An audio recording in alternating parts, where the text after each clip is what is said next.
There's really a gentleman who owns the kitchen here at the governor's mansion, so to speak. And he is the chef, isn't he? So I'm going to turn over here and introduce Ron Reichenbach. And Ron, you are the chef. You are the man when all the dignitaries come in.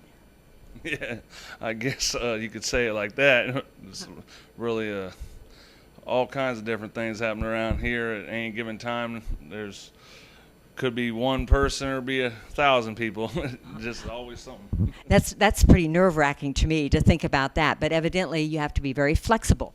Oh yeah, and anything in food, you have to be flexible to be able to, especially this environment, all the politicians, everyone. Okay, well, that's pretty interesting. And Francis, I know it's kind of a good story, but how did you come to find Ron to be the chef here at the governor's mansion?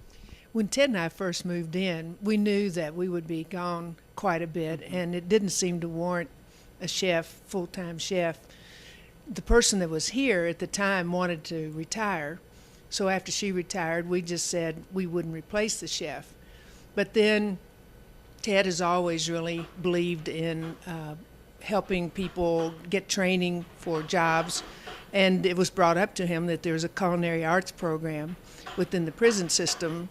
And as a person who used to work at Southern Ohio Correction Facility, he loved the idea of participating with the culinary arts program, and that's how we got Ron. Okay. Well, that is a good thing, and it's an interesting pathway. We appreciate that. But what's been really one of the exciting moments, and I think you mentioned to me about meeting the Strickland family. Oh yeah, it was just the recent weekend that they had a family gathering here, about 60, 70 of the Strickland's family members, everything. And I had was setting up the buffet line and replacing a pan, and the governor, in front of all his family, stopped and pulled aside and introduced me to his whole family, and that's really a heartwarming thing. I really appreciate that. That's exciting, because how many people could ever tell that story? Very few indeed. Oh, very few indeed, I would think. I was on top of the mountain on that day. Well, that's good. And that's what we've talked about today. We've talked about the importance of family and doing things together. And I think that you see that very well represented here. And that isn't about politics. That's just about values. And that's cool. Now, I understand you've had some really unique people kind of come through here, or almost through the door. And I believe we had some Asian people here recently. Was that kind of an interesting story, a little bit of cross-cultural? Oh yeah, I'm not really familiar with a lot of Asian customs and everything, and there's all kinds of different protocols. Yeah, protocols. That's a great thing going on. Well, and that is, and here we came in today and we brought a different set of protocols too, because we wrecked your kitchen. We took your pots and pans down, and I understand that you really love order. Oh yeah, I'm rather compulsive around here. With a place for everything and everything in its place, and try to keep everything just like that. It's kind of tough though, but well, I'm sure, but you can always put it back together, oh, and yeah. and that's what will make you good at your position. But I understand you almost met Hillary one day too. There was an incident several months ago that I might have got the chance to cook luncheon for Hillary and Francis one day, but she had to have it rescheduled for some other campaign business, I believe. I think there's still plenty of time, though. I think we all still got plenty of good years and time left that may happen to you yet. So, and could you tell me, in terms of the cooking and the food, you use a lot of things out of the garden, don't you? Oh yeah, a lot of the vegetables now that the summer and spring's here. All the lettuce for the salads we cut it fresh from the garden. Green beans, one of the governor's favorite.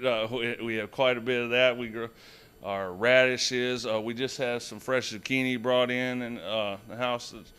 Most everything that you can grow, we try to grow it when we can. Use it fresh. Well, there you have it, folks. They have homegrown local food here at the governor's mansion. I think that's pretty cool. And as I understand, the governor loves the seasonings, correct? He does. He loves the way Ron seasons the food. One of his favorites is meatloaf. You put meatloaf and those green beans in front of Ted, and he's a happy guy. I think I like that. And did you have to alter your meatloaf recipe any? No, actually, I pretty much used it. Meatloaf recipe I've always known, or I made up myself as I go, but and it seemed to please him quite well. Well, he must be very easy to cook for in terms of homespun cooking, homeland cooking with meatloaf. You know, some people might say something a little more fancy or exotic, but I like the idea of meatloaf. Is he kind of a meatloaf guy? Does he like to cook? Well, he's really, really good on breakfast, and every Sunday morning that he's here and not someplace else, I throw out the big hint about breakfast, and he can do it all, and so that's my treat from him. But that's kind of like the rest of the story that we've talked about here today. Well, folks, you know what? Politicians, chefs, first ladies, people who just invite themselves in and are graciously received for an entire morning of the day. That's pretty exciting. And I don't know about the rest of you out there, but I've had a wonderful time today meeting warm, friendly, hospitable people, and not always what we assume when we see the stories.